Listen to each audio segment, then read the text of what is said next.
नमस्कार, मैं हूं संगीता राय। पूर्वांचल एक्सप्रेस न्यूज के इस वेब पोर्टल में आपका स्वागत है। आइए देखते हैं हमारे संवाददाता राम सकल यादव की यह विशेष रिपोर्ट।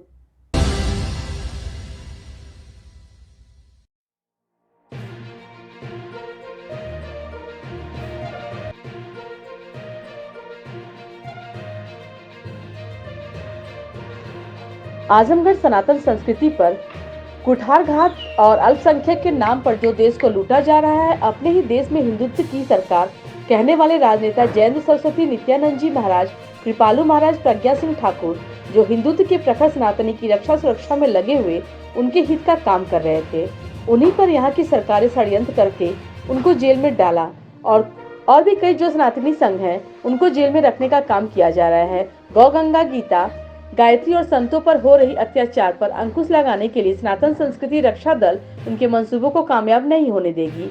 उक्त बातें सनातन संस्कृति रक्षा दल के राष्ट्रीय अध्यक्ष शरदास जी ने गोरठ स्थित एक आवास पर कही।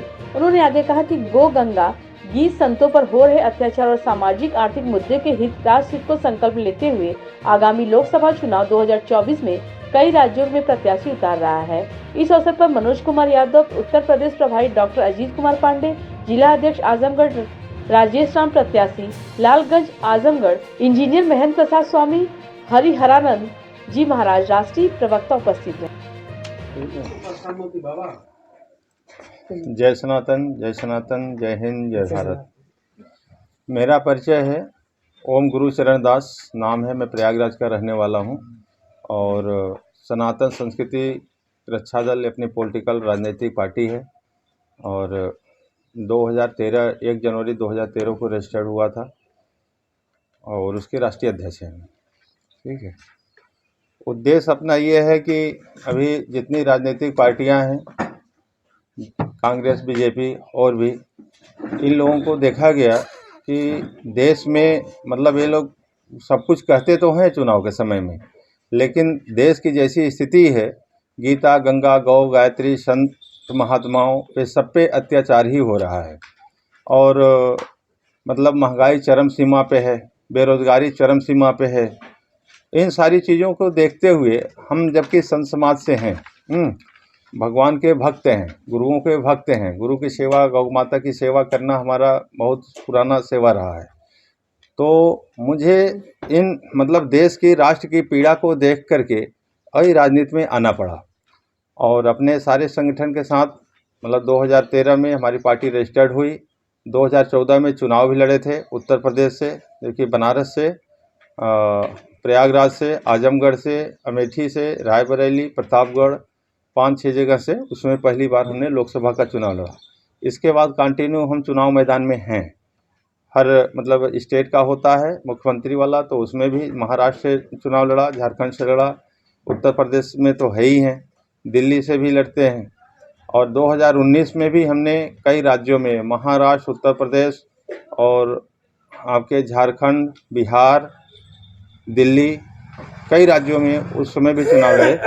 अब इस समय 2024 आया है। 2024 में हम अपने कम से कम मिनिमम 300 कैंडिडेट उतार रहे हैं, जिसमें 100 की 106 की लिस्ट आ गई है और बाकी अभी नोटिफिकेशन आज हो जा रहा है या कल तक हो ही जाएगा ज़्यादा से ज़्यादा। तो मतलब 300-400 के कैंडिडेट, मतलब टारगेट तो है मेरा 543, लेकिन दक्षिण भारत वगैरह अभी हमारी उतनी पहुंच नहीं है।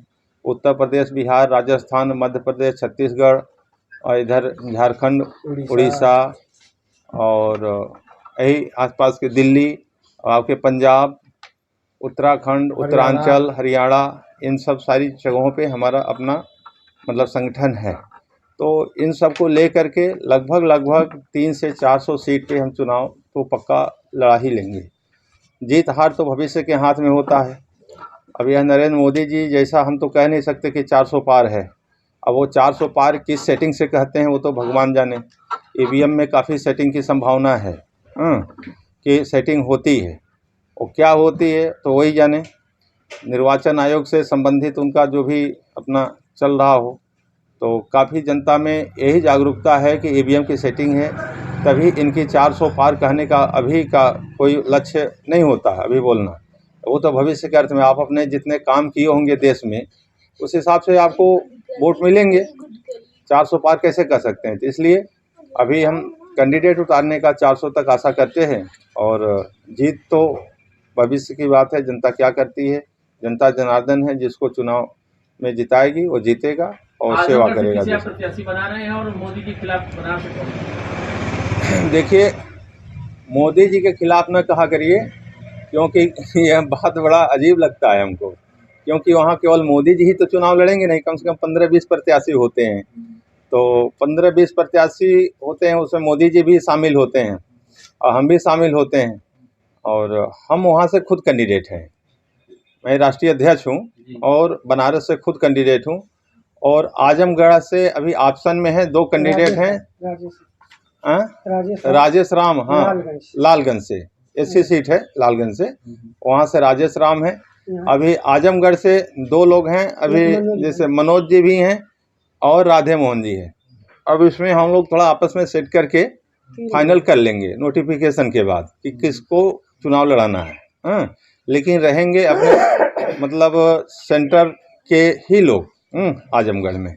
बाकी वहाँ से मतलब राजेश राम हैं, प्रयागराज से संतोष कुमार हैं, मिर्ज़ापुर से उर्मिला देवी हैं, और ऐसे ही भदोही से विजय कुमार हैं, और दिल्ली इधर और भी हैं। दिल्ली से कुछ बता रहे हैं आपको, दिल्ली साउथ दिल्ली से दिलीप हैं, और नई दिल्ली से राजेश सेतिया, और रोहिणी से गंगा बहन हैं, और ऐसे अभी 4 कैंडिडेट और भी वहाँ बाकी रह गए हैं, जो कि 2-4 दिन के अंदर वो फाइनल कर लिए जाएंगे। दिल्ली संपूर्ण 7 कैंडिडेट होते हैं, 7 वहाँ करेंगे। बाकी अन्य राज्यों में जम्मू से भी हैं हमारे कैंडिडेट। हाँ, अभी एक फाइनल हुआ है, आगे फिर प्रयास अभी जारी है। अच्छा अध्यक्ष जी, ये बताइए कि आपकी पार्टी का नाम ही सनातन संस्कृति रक्षा दल है, तो गैर सनातनियों को कैसे लुभाएंगे आप? नहीं, देखिए, सनातन जो है ना, हम हिंदूवादी नहीं कह रहे हैं, आप ध्यान दीजिएगा। सनातन कह रहा हूँ। सनातन भारत में गैर सनातन भी तो लोग हैं। नहीं, सब सनातनी हैं, सब हैं। हाँ, सनातन से ही पैदा हुए हैं, कोई नहीं, सनातन से अलग कोई नहीं है। चाहे हिंदू मुस्लिम सिख ईसाई कहा जाए, वर्ग है जो नहीं, वो कोई धर्म नहीं है, सनातन ही एक धर्म है।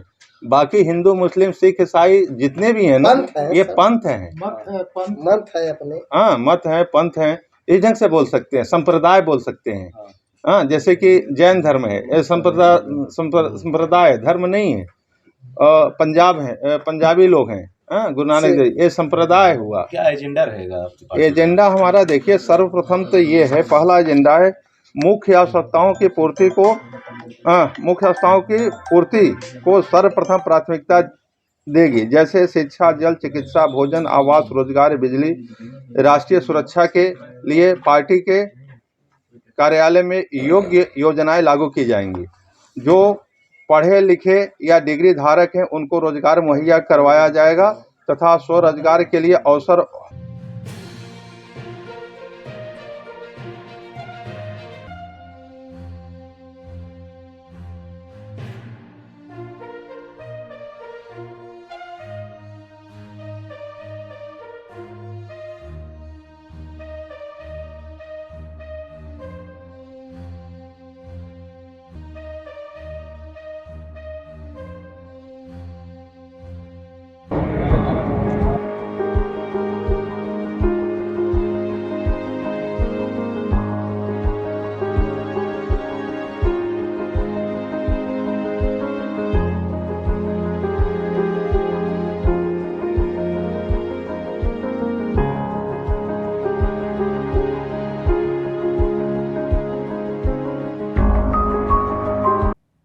अगर आपको हमारी खबर पसंद आई हो तो हमारे चैनल को लाइक, सब्सक्राइब और शेयर जरूर करिए।